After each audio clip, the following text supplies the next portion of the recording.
Welcome back અને આગળ વાત કરીએ તો અમદાવાદમાં આંતરરાષ્ટ્રીય કાઇટ ફેસ્ટિવલની તૈયારીઓ શરૂ કરવામાં આવી છે, પરંતુ આ બધા જ વચ્ચે એચએમપીવી વાયરસને લઈ આરોગ્ય વિભાગ સજ્જ થઈ ગયું છે। દેશ વિદેશથી આવતા પતંગબાજોના ટેસ્ટ કરવામાં આવશે। મેડિકલ ટેસ્ટ તમામના કરાશે। નિષ્ણાંત તબીબોની ટીમને ચેકઅપ માટે સૂચના આપી દેવામાં આવી છે। 11 જાન્યુઆરીથી કાઇટ્સ ફેસ્ટિવલનો શુભારંભ થવા જઈ રહ્યો છે। 47 દેશમાંથી 143 પતંગબાજો ભાગ લેવાના છે।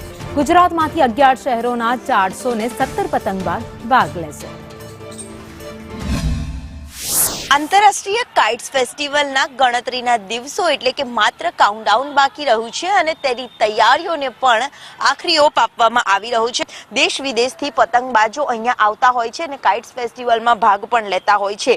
11 જાન્યુઆરીથી 14 જાન્યુઆરી દરમિયાન આંતરરાષ્ટ્રીય કાઇટ્સ ફેસ્ટિવલનો શુભારંભ થતો હોય છે, જ્યારે સ્ટેચ્યુ ઓફ યુનિટી ખાતે પણ 12 જાન્યુઆરીએ કાઇટ્સ ફેસ્ટિવલ યોજાવાનો છે, જ્યારે વડોદરા અને રાજકોટમાં પણ આ પતંગ મહોત્સવની ઉજવણી છે તે કરવામાં આવશે।